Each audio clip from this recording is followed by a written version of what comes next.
तो आज हम जिस सब्जेक्ट के बारे में पढ़ रहे हैं, हमारा सब्जेक्ट है वर्कशॉप टेक्नोलॉजी 1 और हम पढ़ रहे हैं वेल्डिंग। हमने शुरू किया था वेल्डिंग चैप्टर, तो हमने वेल्डिंग के बारे में पढ़ा सबसे पहले कि वेल्डिंग क्या होती है।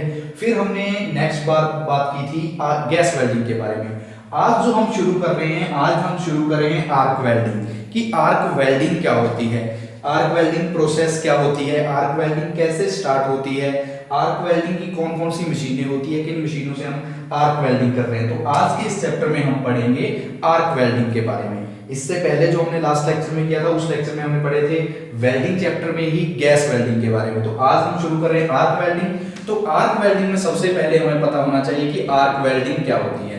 आर्क वेल्डिंग क्या होती है, तो सबसे पहले जो हमारा टॉपिक बनेगा इस चैप्टर का, तो वो क्या बनेगा, आर्क वेल्डिंग। कि आर्क वेल्डिंग क्या होती है। तो आर्क वेल्डिंग क्या है, एक फ्यूजन प्रोसेस है। ठीक है, आर्क वेल्डिंग क्या है, एक फ्यूजन वेल्डिंग प्रोसेस है, जिसके अंदर हम क्या करते हैं, एक आर्क की सहायता से हम क्या करते हैं, एक इलेक्ट्रिकल आर्क, एक इलेक्ट्रिक आर्क होती है, उसको हम सेटअप करते हैं। किसके बीच में सेटअप करते हैं, हमारे पास मेटल की इलेक्ट्रोड होगी और वर्कपीस होगा। हमारे पास क्या होगी, एक इलेक्ट्रोड होगी और वर्कपीस होगा।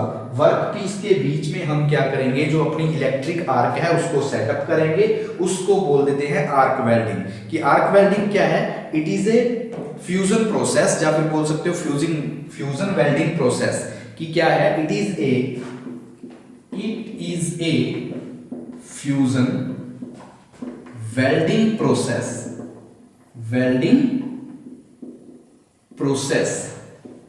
in which electric arc is set up between metal electrode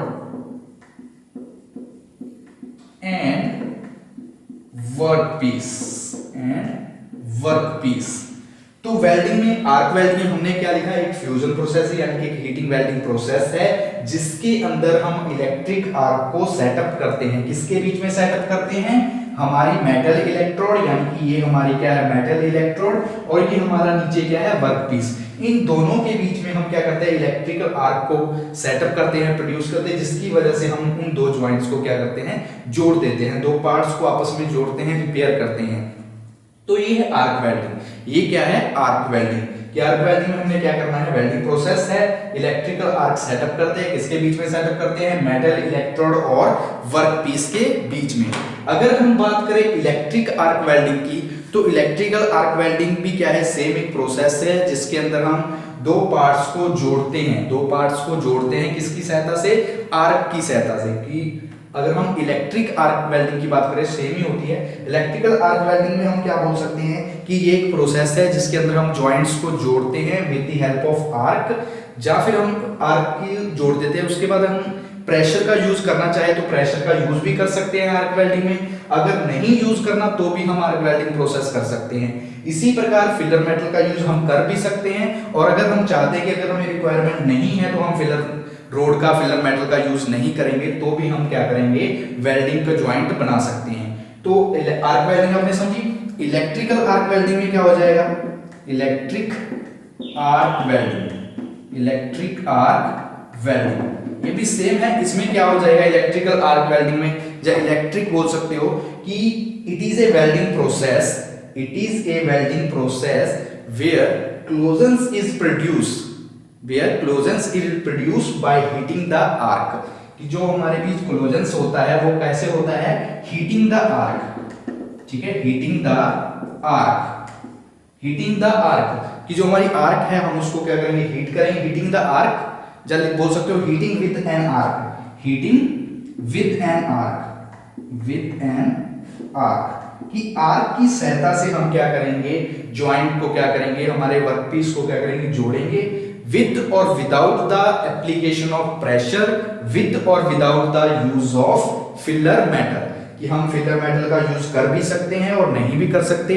same उसी प्रकार हम इसके अंदर जो हम प्रेशर अप्लाई कर रहे हैं, वो प्रेशर अप्लाई अगर रिक्वायरमेंट है तो हम करेंगे, अगर हमें किसी भी प्रकार की रिक्वायरमेंट नहीं है तो हम प्रेशर को अप्लाई नहीं करेंगे, तो भी हम उस ज्वाइंट को जोड़ पाएंगे। तो ये हमारी हुई इलेक्ट्रिक आर्क वेल्डिंग और आर्क वेल्डिंग। सिंपल है, सिंपल पूछा जाता है कि आर्क वेल्डिंग क्या होती है। तो आर्क वेल्डिंग क्या है, एक फ्यूजन वेल्डिंग प्रोसेस है जिसके अंदर हम क्या करते हैं, इलेक्ट्रिक आर्क को सेटअप करते हैं। किसके बीच में सेटअप करते हैं, वर्कपीस और जो मेटल इलेक्ट्रोड होती है उसके बीच में हम क्या करते हैं, सेटअप करते हैं। किसको सेटअप करते हैं, इलेक्ट्रिक आर्क को, जिसकी वजह से हम क्या कर पाते हैं, वेल्डिंग ऑपरेशन को परफॉर्म कर पाते हैं, उनको पूरा कर पाते हैं।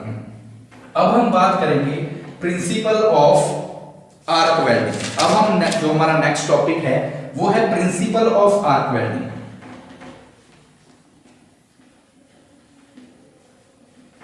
ठीक है, प्रिंसिपल ऑफ आर्क वेल्डिंग। तो प्रिंसिपल ऑफ आर्क वेल्डिंग में जो हमारा प्रोसेस हम करेंगे अभी, तो ये दो हिस्सों में बटा होता है। ठीक है, आर्क वेल्डिंग जब हम करते हैं तो ये दो भागों में बटी होती है आर्क वेल्डिंग। सबसे पहले हम करते हैं प्रिपरेशन आर्क वेल्डिंग। अभी क्या लिखेंगे, principle of arc welding, principle of arc welding. तो प्रिंसिपल ऑफ आर्क वेल्डिंग में जब हम शुरू करेंगे, आर्क वेल्डिंग करनी शुरू करेंगे, तो आर्क वेल्डिंग का जो ऑपरेशन होगा वो दो भागों में बटा होगा, दो हिस्सों में बटा होगा। सबसे पहले हम करेंगे प्रिपरेशन। सबसे पहले भाग में हम क्या करेंगे, प्रिपरेशन। प्रिपरेशन यानी कि तैयारी करेंगे, PREARATION, प्रिपरेशन। और दूसरे हिस्से में हम क्या करेंगे, स्ट्राइकिंग द आर्क। आर्क को क्या करेंगे, स्ट्राइक करेंगे, striking the arc, striking the arc. तो अब हम देखते हैं सबसे पहले हिस्से में प्रिंसिपल ऑफ आर्क वेल्डिंग में हम पढ़ रहे हैं कि दो भागों में हम आर्क वेल्डिंग के ऑपरेशन को परफॉर्म करेंगे। सबसे पहले प्रिपरेशन करेंगे, फिर करेंगे स्ट्राइकिंग द आर्क। तो प्रिपरेशन यानी कि तैयारी। अगर हमने किसी वेल्डिंग, हमारे पास वर्कपीस है, हम चाह रहे हैं कि हमने उस पे आर्क वेल्डिंग के ऑपरेशन को परफॉर्म करवाना है, तो सबसे पहले प्रिपरेशन जरूरी है। प्रिपरेशन का मतलब हम देखेंगे कि जिस वर्कपीस पर हमने काम करना है वो वर्कपीस प्रॉपरली वर्किंग में है, यानी कि ठीक है या नहीं है, उस पे ऊपर किसी भी प्रकार की डस्ट ना हो, उसके एजेस को अच्छी तरह से, ठीक है, फाइल से हम क्या करेंगे, उनकी फिनिशिंग करेंगे। उसके बाद हम देखेंगे कि उसके ऊपर किसी भी प्रकार की डस्ट, पेंट या ग्रीस ना हो, क्योंकि अगर वो चीज होगी तो वो वेल्डिंग पे क्या करेगी, इफेक्ट डालेगी, जिससे हमारी वेल्डिंग अच्छी नहीं होगी। तो अगर हमारे वर्कपीस पे किसी भी प्रकार की डस्ट है, पेंट लगा हुआ है, ग्रीस है, तो हम उसको क्या करेंगे, सबसे पहले रिमूव करेंगे, ताकि हम अपने वेल्डिंग ऑपरेशन को पूरी अच्छी तरह से क्या कर पाए, परफॉर्म कर पाए हमारे वर्कपीस के ऊपर। तो ये चीज इसमें भी हम डेफिनेशन में भी बस यही चीज देखेंगे प्रिपरेशन में, कि क्या करेंगे, edges of the workpiece are suitably prepared welding. ठीक है, कि जितने भी हमारे एज होंगे, हमारा जो वर्कपीस है, वर्कपीस के जितने भी एजेस हैं जहां से हम उनको जोड़ना चाह रहे हैं, हम उनको ज्वाइंट करना चाह रहे हैं, तो हम उन एजेस को प्रॉपरली चेक करेंगे कि वो प्रॉपर ठीक है वर्किंग के लिए, वेल्डिंग के लिए, कि कहीं ऐसा ना हो कि हम एजेस हमारे अच्छी तरह से फिनिश ना हो, एजेस हमारे खराब हो, जिससे हमारी वेल्डिंग जब हम करेंगे तो उस दौरान वो अच्छी क्वालिटी ना दे।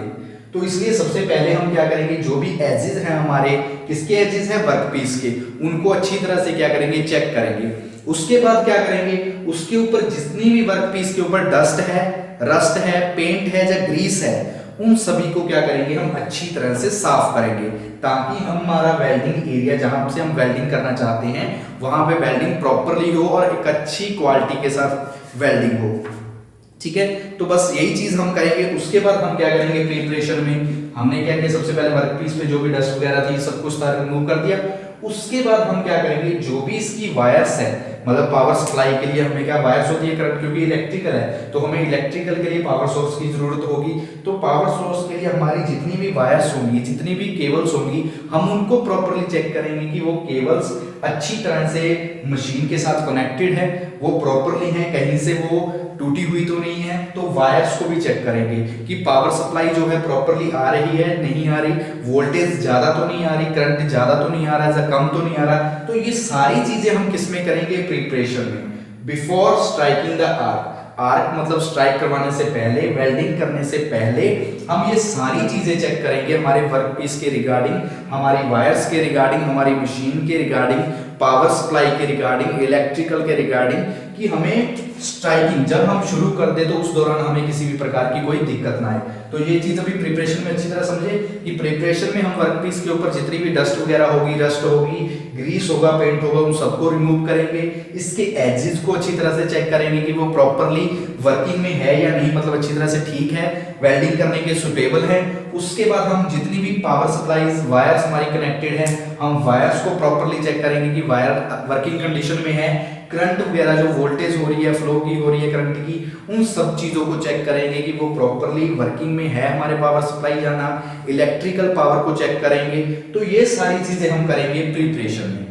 आफ्टर इट हमारी प्रिपरेशन हो चुकी है, हमने पूरा कुछ चेक कर लिया। उसके बाद हम करेंगे striking for arc, striking the arc. इसका मतलब स्ट्राइक मतलब टकराना, आर्क जो हमारी आर्क प्रोड्यूस होगी, जो हमारी इलेक्ट्रोड होगी, इलेक्ट्रोड से ये हमारी क्या है, आर्क प्रोड्यूस हो रही है। तो हम यहाँ पे क्या करेंगे, स्ट्राइकिंग द आर्क करने के लिए क्या करेंगे, हमारी पावर केबल कनेक्टेड है मशीन के साथ, आर्क वेल्डिंग जो मशीन है उस मशीन के साथ हमारी केबल्स जो वायर्स है वो कनेक्टेड है। तो हम क्या करेंगे, वहां से पावर ऑन करेंगे, जो हमारा स्विच होगा, ऑन ऑफ का स्विच होगा मशीन पे, वहां से हम पावर को ऑन करेंगे, करंट हमारा फ्लो करेगा, तो वो मेटल हमारी जो इलेक्ट्रोड है उसमें आएगा और उसकी वजह से जो टेम्परेचर होगा तो हम उससे क्या करेंगे, वो मेटल को मेल्ट करेगा, जिससे कि हम उस ज्वाइंट को जोड़ देंगे। वोल्टेज के लिए जो हमारा करंट होता है ये अलग अलग होता है। जैसे अगर हम एसी मशीन का यूज कर रहे हैं आर्किंग फॉर स्ट्राइक में, अगर हम एसी वेल्डिंग मशीन का यूज कर रहे हैं, एसी वेल्डिंग मशीन का अगर हम यूज कर रहे हैं आर्क वेल्डिंग के अंदर एसी वेल्डिंग मशीन का, तो उस दौरान जो हमारी वोल्टेज होगी वो होगी 80 to 100 वोल्ट्स। ठीक है, इतनी वोल्टेज होगी तो हमारा काम चल जाएगा। ठीक है, हमारा काम क्या होगा, चलेगा। किस वोल्टेज से, इस तरह की वोल्टेज की। अगर हमारा वोल्टेज क्या है 80 से लेके 100 के बीच में है और हमारी मशीन कौन सी है, वेल्डिंग मशीन, तो हमें एसी वेल्डिंग मशीन के लिए कितनी चाहिए, 80 से लेके 100 के बीच में हमें वोल्ट चाहिए। और अगर हम बात करेंगे डीसी की, तो डीसी वेल्डिंग के लिए हमें चाहिए, डीसी वेल्डिंग मशीन में जो वोल्ट है वो हो जाएगी 60 से लेके 80, 60 से लेके 80 वोल्ट के बीच में, 60 से लेके 80 वोल्ट के बीच में कब होगी, ये होगी डीसी वेल्डिंग मशीन में। कि अगर हम डीसी वेल्डिंग मशीन का यूज करके आर्क वेल्डिंग कर रहे हैं तो वोल्टेज होगी 60 से 80, अगर एसी वेल्डिंग मशीन कर रहे हैं तो 80 से होगी 100 के बीच में। ठीक है, तो स्ट्राइकिंग ऑफ आर्क में बस यही चीज होगा। प्रिपरेशन में हम पूरी तरह से हमारी इस पूरे एजेस को, हमारा जो बेस प्लेट है, सारी चीजें हैं, सरफेस वगैरह है, डस्ट वगैरह, रस्ट वगैरह सब कुछ क्लियर करके अच्छी तरह से हम अपने वर्कपीस को तैयार रखेंगे। वायर्स है, जो केबल्स है कनेक्टेड है, पावर सप्लाई है, स्विचेस ऑन ऑफ करने वाले हैं, सबको अच्छी तरह से चेक करेंगे कि प्रॉपरली वर्क है या नहीं, वर्किंग में है या नहीं। उसके बाद करेंगे स्ट्राइकिंग द आर्क। स्ट्राइकिंग के आर्क के लिए हम क्या करेंगे, स्विच ऑन करेंगे, वोल्टेज वगैरह जो भी करंट वगैरह फ्लो होगा हमारी इलेक्ट्रोड के अंदर आएगा, वो स्ट्राइक करेगा वर्कपीस के साथ, मेटल मोल्ट होगी और वो ज्वाइंट हो जाएगा। तो उसके दौरान अगर हम एसी वेल्डिंग मशीन पर यूज कर रहे हैं तो हमारी वोल्टेज जो रहेगी वो 80 से लेके 100 के बीच में रहेगी। जो हमारी वोल्टेज एसी वेल्डिंग मशीन का अगर हम यूज कर रहे हैं तो वो 80 से 100 के बीच में रहेगी। अगर हम डीसी आर्क वेल्डिंग मशीन का यूज कर रहे हैं आर्क वेल्डिंग करने के लिए तो वो वोल्टेज रहेगी 60 से लेके 80 वोल्ट के बीच में। तो ये आप कर सकते हो, ये आपका पूरा हो जाएगा प्रिंसिपल ऑफ आर्क वेल्डिंग। कि हम सबसे पहले प्रिपरेशन करेंगे पूरी तैयारी, उसके बाद हम करेंगे striking the arc, striking the arc करेंगे। अब जो हम नेक्स्ट टॉपिक करेंगे वो है हमारा वेल्डिंग मशीन, वो है आर्क वेल्डिंग मशीन। की आर्क वेल्डिंग मशीन कौन सी होती है, मेनली दो प्रकार की आर्क वेल्डिंग मशीन होती है। एक होती है एसी आर्क वेल्डिंग मशीन और दूसरी होती है डीसी आर्क वेल्डिंग, जो अभी हमने यहाँ पे भी देखा। एसी आर्क वेल्डिंग होती है, एक होती है डीसी आर्क वेल्डिंग, जिनके बारे में अब हम पढ़ेंगे।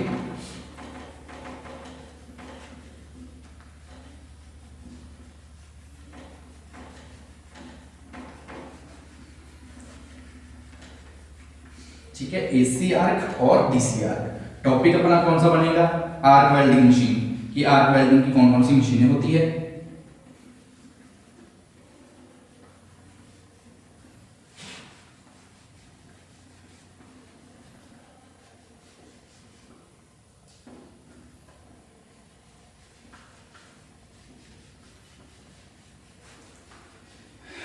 ठीक है, तो शुरू करते हैं।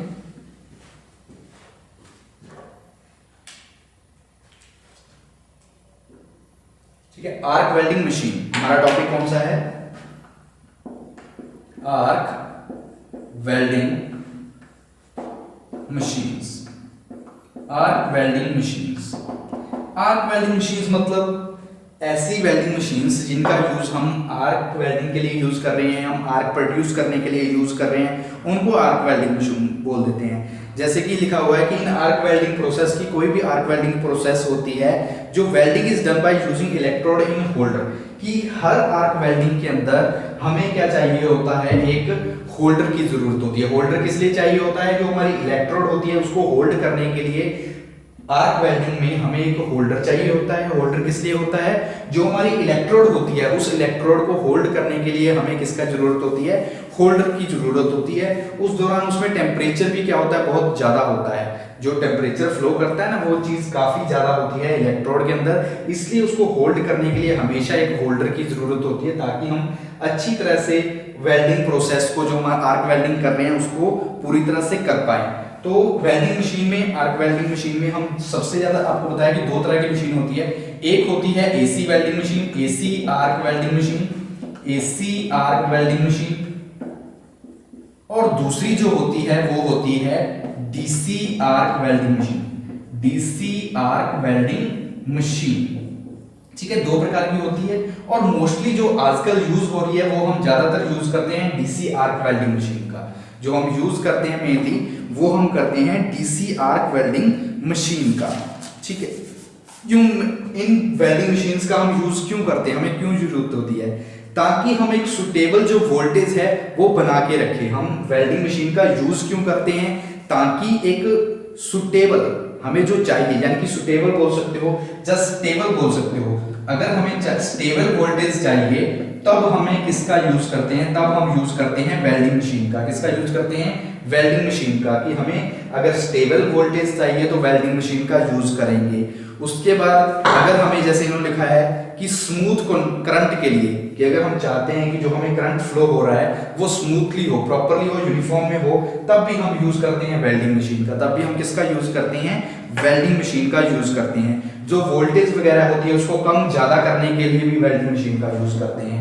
ठीक है, तो वेल्डिंग मशीन में हमने क्या पढ़ा कि आर्क वेल्डिंग मशीन में दो प्रकार की हमारी मशीनें हो जाएगी, एसी वेल्डिंग और डीसी वेल्डिंग। इनके बारे में आगे हम नेक्स्ट टॉपिक में पूरा प्रॉपर्ली पढ़ते हैं कि एसी आर्क वेल्डिंग और डीसी आर्क वेल्डिंग क्या होती है।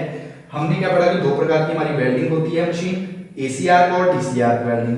वेल्डिंग मशीन का मेनली हम यूज किस लिए करते हैं? ताकि हमारी वोल्टेज जो है वो स्टेबल बनी रहे, हमारी वोल्टेज क्या है? स्टेबल बनी रहे। उसके बाद जो भी करंट फ्लो हो रहा है, जो वोल्टेज हो रही है, उसको रेगुलेट करने के लिए, कम ज्यादा करने के लिए भी हम यूज कर लेते हैं वेल्डिंग मशीन का। उसके बाद जो भी प्रॉपरली करंट फ्लो कर रहा है, वोल्टेज हो रही है, वो स्मूथली हमारे पास पहुंचे, वर्कपीस के पास पहुंचे, उसके लिए भी हम किसका यूज कर लेते हैं? वेल्डिंग मशीन का। अब हम बात करते हैं हमारे एसी और डीसी वेल्डिंग के बारे में। अब हम बात करेंगे एसी और डीसी वेल्डिंग के बारे में। आर्क वेल्डिंग मशीन में अगला जो हमारा टॉपिक है वो है एसी आर्क वेल्डिंग और डीसी आर्क वेल्डिंग। हम क्या करेंगे, एक बार इनके बीच में कंपैरिजन करेंगे, एसी आर्क वेल्डिंग और डीसी आर्क वेल्डिंग के बीच में।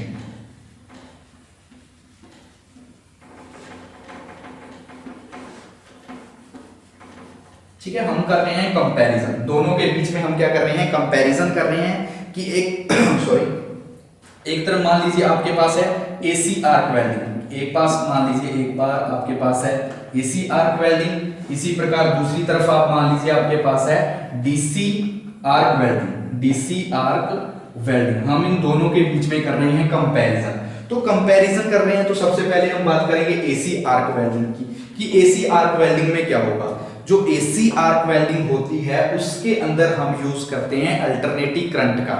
हम किसका यूज करते हैं? अल्टरनेटिव करंट का यूज करते हैं एसी आर्क वेल्डिंग के अंदर। तो हम क्या लिखेंगे? Alternative current. एसी का ये होता है, ए का मतलब अल्टरनेटिंग, सी का मतलब करंट। अल्टरनेटिंग करंट हम यूज करते हैं अल्टरनेटिंग करंट। ठीक है, इसके अंदर हम यूज करते हैं अल्टरनेटिंग करंट। और डीसी में हम किसका यूज करते हैं? डीसी में हम यूज करेंगे डायरेक्ट करंट का। डीसी में हम किसका यूज करेंगे? डायरेक्ट करंट का, डायरेक्ट करंट का। तो ये एक डिफरेंस तो हो गया दोनों के बीच में। अगर कंपैरिजन कर रहे हैं तो एसी के अंदर हम यूज करेंगे अल्टरनेटिंग करंट, जबकि डीसी के अंदर हम यूज करेंगे डायरेक्ट करंट का। अब जब हम बात करते हैं सेकंड पॉइंट पे, तो जो एसी आर्क वेल्डिंग के अंदर हम ट्रांसफर यूज करते हैं, ट्रांसफार्मर यूज करते हैं, वो चीपर होता है यानी कि सस्ता होता है। ठीक है, जो हमारा ट्रांसफार्मर होता है, ट्रांसफार्मर वो क्या होता है, चीपर। वो क्या होता है, चीपर, यानी कि सस्ता होता है, हल्की सी क्वालिटी का होता है। लेकिन जो हम इसमें यूज करते हैं डीसी आर्क वेल्डिंग के अंदर, जो हम ट्रांसफार्मर या जनरेटर का यूज करते हैं, वो क्या होता है, कॉस्टलियर होता है। जनरेटर जो होता है वो क्या होता है, कॉस्टलियर।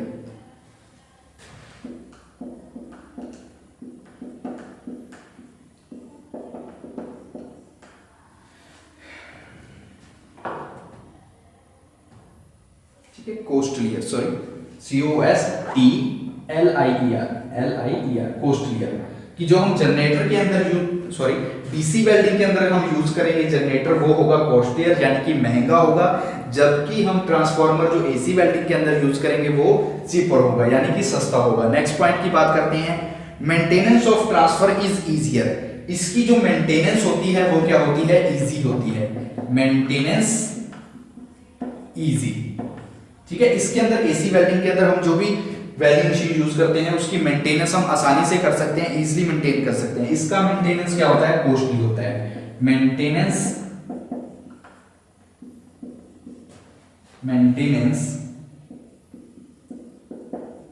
कॉस्टली, जो मेंटेनेंस होती है वो क्या होती है, कॉस्टली होती है। उसके बाद जो एफिशिएंसी होती है ट्रांसफार्मर की वो हाई होती है। एफिशिएंसी हाई होती है, एफिशिएंसी हाई होती है, जबकि हम डीसी आर्क वेल्डिंग की जो एफिशिएंसी होती है वो क्या होती है, लो होती है। ठीक है, इसकी एफिशिएंसी लिख लेंगे, इसकी एफिशिएंसी क्या होती है, लो होती है, एफिशिएंसी लो होती है। तो इस तरह से 5-6 पॉइंट बनेंगे। जैसे सबसे पहले पॉइंट है AC welding AC arc welding में अल्टरनेटिंग करंट का यूज करेंगे, डीसी आर्क वेल्डिंग में डायरेक्ट करंट का यूज करेंगे। एसी आर्क वेल्डिंग का जो ट्रांसफार्मर हम यूज करते हैं वेल्डिंग मशीन में वो चीपर होता है, लेकिन डीसी आर्क वेल्डिंग के अंदर जो हम जनरेटर का यूज करते हैं वो क्या होता है, कॉस्टलियर यानी कि महंगा होता है, अच्छी क्वालिटी का होता है। फिर अगर हम बात करते हैं तो जो एसी आर्क वेल्डिंग के अंदर ट्रांसफार्मर लगा होता है उसकी मेंटेनेंस, उसका रख रखाव का जो खर्चा होता है वो कम होता है, यानी कि हम आसानी के साथ उसको मेंटेन कर पाते हैं। लेकिन डीसी आर्क वेल्डिंग के अंदर जो मेंटेनेंस का कॉस्ट होता है, मेंटेनेंस रखनी पड़ती है हमें ट्रांसफार्मर की, पूरे वेल्डिंग मशीन की, वो क्या होती है, कॉस्टली होती है, यानी कि महंगी पड़ती है। उसके बाद हमने लिखा कि जो एसी आर्क वेल्डिंग होता है उसके अंदर जो एफिशिएंसी होती है हाई होती है। एसी आर्क वेल्डिंग की जो एफिशिएंसी होती है वो ज्यादा होती है, जबकि डीसी आर्क वेल्डिंग की जो एफिशिएंसी होती है वो क्या होती है, कम होती है। उसके बाद अगर हम नेक्स्ट बात की बात करें तो इसके अंदर यानी कि एसी आर्क वेल्डिंग के अंदर हम वेयर इलेक्ट्रोड, जो वेयर इलेक्ट्रोड होती है यानी कि महंगी, वेयर इलेक्ट्रोड, ठीक है, वेयर इलेक्ट्रोड, ठीक है, इनको हम यूज, ठीक है, कैन नॉट बी यूज्ड, इनका हम यूज नहीं करते। Where electrode can not be used, हम इनका यूज नहीं कर सकते, यानी कि अकेली खाली इलेक्ट्रोड का हम यूज नहीं कर सकते, लेकिन उसके अंदर हम यूज कर सकते हैं। लेकिन इसमें हम क्या कर सकते हैं, यूज कर सकते हैं, कैन यूज। ठीक है, सिंपल लिख देते हैं कैन यूज, कि आसानी के साथ हम उसमें यूज कर सकते हैं, लेकिन एसी वेल्डिंग के अंदर हम यूज नहीं करेंगे। उसके बाद ये जो एसी आर्क वेल्डिंग होती है ये नॉन फेरस मेटल के लिए पॉसिबल नहीं है, यानी कि एसी आर्क वेल्डिंग से हम नॉन फेरस मेटल पे नहीं काम कर सकते, जबकि डीसी वेल्डिंग पे हम आसानी से नॉन फेरस मेटल पे भी काम कर सकते हैं। एसी जो वेल्डिंग होती है ये ज्यादा डेंजरस होती है, जबकि डीसी वेल्डिंग वो क्या होती है, कम डेंजरस होती है। तो आज हमने आर्क वेल्डिंग और डीसी वेल्डिंग का अभी हम कंपैरिजन कर रहे हैं, तो एक बार फिर से शुरू से बता देता हूं। कंपैरिजन में हमने क्या किया, एसी आर्क वेल्डिंग में हम अल्टरनेटिंग करंट का यूज करते हैं, जबकि डीसी वेल्डिंग में हम डायरेक्ट करंट का यूज करते हैं। उसके बाद सेकंड पॉइंट में हमने बात की कि जो ट्रांसफार्मर होता है एसी वेल्डिंग का वो चीपर होता है, जनरेटर उसका कॉस्टली महंगा होता है। मेंटेनेंस जो होती है एसी वेल्डिंग की वो आसानी से हम कर सकते हैं, इजीली कर सकते हैं, लेकिन जो डीसी वेल्डिंग की arc welding, DC arc welding की मेंटेनेंस होती है वो कॉस्टली होती है, महंगी पड़ती है। एफिशिएंसी AC आर्क वेल्डिंग की ज्यादा होती है, जबकि DC आर्क वेल्डिंग की जो एफिशिएंसी होती है वो कम होती है। उसके बाद हमने लिखा कि जो AC आर्क वेल्डिंग होती है इसके अंदर हम बेयर इलेक्ट्रोड का यूज नहीं कर सकते, जबकि DC आर्क वेल्डिंग के अंदर हम बेयर इलेक्ट्रोड्स का यूज आसानी के साथ कर सकते हैं। उसके बाद जो AC वेल्डिंग होती है, AC आर्क वेल्डिंग होती है, ये ज्यादा डेंजरस होती है, जबकि DC आर्क वेल्डिंग किसी भी प्रकार से कोई डेंजरस नहीं होती। उसके बाद जो आर्क वेल्डिंग है, ये वेल्डिंग हम नॉन फेरस मेटल पे नहीं कर सकते। आर्क वेल्डिंग का यूज, AC आर्क वेल्डिंग का यूज हम नॉन फेरस मेटल पे नहीं कर सकते, लेकिन DC आर्क वेल्डिंग का यूज हम नॉन फेरस मेटल पे भी आसानी के साथ कर सकते हैं। तो ये चीजें हमने पढ़ी AC और DC आर्क वेल्डिंग के अंदर, AC और DC आर्क वेल्डिंग के अंदर। ठीक है, अब हम आगे करते हैं। आगे हमारा टॉपिक है पोलैरिटी ऑफ आर्क वेल्डिंग, कि पोलैरिटी ऑफ आर्क वेल्डिंग क्या होता है। नेक्स्ट हमारा टॉपिक है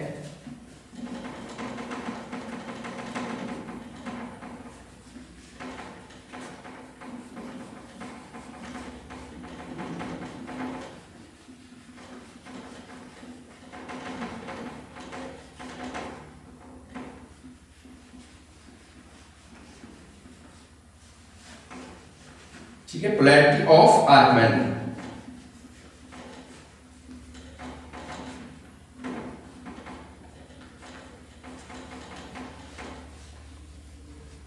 ठीक है, शुरू करते हैं। ये क्या है? Polarity of arc welding, POLARITY, polarity in arc welding, polarity in arc welding, polarity in arc welding की क्या होती है? Polarity in arc welding. तो पोलैरिटी क्या है? Polarity is defined as the type of potential given to the workpiece और electrode. ठीक है, गिवन टू द वर्कपीस और इलेक्ट्रोड। ठीक है, तो ये एक तरह से क्या है, पोलैरिटी इन आर्क वेल्डिंग के अंदर क्या है, ये आर्क वेल्डिंग जो हमारी मशीन होती है, तो उसके अकॉर्डिंग नेगेटिव पॉजिटिव जो टर्मिनल्स होते हैं उनको फिक्स करने के काम आती है। कि ये क्या है, एक पोटेंशियल देती है, यानी कि एक पोटेंशियल वोल्टेज प्रोवाइड करवाता है हमारी क्या वर्कपीस और इलेक्ट्रोड को। जो हमारी वर्कपीस होती है, जो इलेक्ट्रोड होती है, उसको एक पोटेंशियल प्रोवाइड करवाता है, यानी कि वोल्टेज प्रोवाइड करवाता है। जब हम DC सोर्स की बात या DC पावर सप्लाई की बात करते हैं, तो पॉजिटिव और नेगेटिव टर्मिनल्स क्या होते हैं, फिक्स होते हैं। जब हम DC, ठीक है, पोलैरिटी इन आर्क वेल्डिंग में जब हम DC वेल्डिंग की बात करते हैं, तो DC वेल्डिंग के अंदर जो हमारे टर्मिनल्स होते हैं, जो पॉजिटिव और नेगेटिव टर्मिनल्स होते हैं, वो तो फिक्स होते हैं। लेकिन AC पावर सोर्स में, जब हम AC वेल्डिंग मशीन में यूज करते हैं, AC पावर सोर्स में, तो वहां पे पॉजिटिव और नेगेटिव टर्मिनल फिक्स नहीं होते। ठीक है, पोलैरिटी इन आर्क वेल्डिंग में हमने क्या किया कि इसका यूज हम करते हैं, जो भी हमारा वर्कपीस और इलेक्ट्रोड होती है उनको पोटेंशियल प्रोवाइड करवाने के लिए, पोटेंशियल जो हमारी एनर्जी होती है या फिर वोल्टेज बोल सकते हैं, वो प्रोवाइड करवाने के लिए हम यूज करते हैं पोलैरिटी इन आर्क वेल्डिंग का, पोलैरिटी का यूज करते हैं। उसके अंदर अगर हम DC पावर सोर्स का यूज कर रहे हैं, तो DC पावर सोर्स में हमारे पॉजिटिव और जो नेगेटिव टर्मिनल होते हैं, पॉजिटिव और नेगेटिव टर्मिनल होते हैं, दोनों क्या होंगे, फिक्स होंगे। लेकिन AC पावर सोर्स के अंदर हमारे जो दोनों पॉजिटिव हैं, यानी कि पॉजिटिव और नेगेटिव टर्मिनल है, वो किसी भी प्रकार से फिक्स नहीं होंगे, तो वो फिक्स नहीं होंगे। इसमें क्या है, जो हमारे टर्मिनल है, यानी कि पॉजिटिव और नेगेटिव, पॉजिटिव और नेगेटिव, ये क्या होंगे, फिक्स्ड होंगे, फिक्स्ड होंगे। लेकिन AC में क्या होंगे, ये दोनों फिक्स नहीं होंगे। AC में क्या लिखेंगे हम, ये दोनों फिक्स नहीं होंगे, यानी कि पॉजिटिव और negative not fixed, not fixed, not fixed. तो ये हमने पढ़ा पोलैरिटी इन आर्क वेल्डिंग में। नेक्स्ट लेक्चर में हम अच्छी तरह से फिर से पढ़ेंगे पोलैरिटी इन आर्क वेल्डिंग क्या होती है। आगे दो प्रकार की होती है, तो वो हम नेक्स्ट लेक्चर में बात करेंगे कि ये पोलैरिटी होती है स्ट्रेट पोलैरिटी और रिवर्स पोलैरिटी। तो इनके बारे में हम नेक्स्ट लेक्चर में बात करेंगे। Thank you.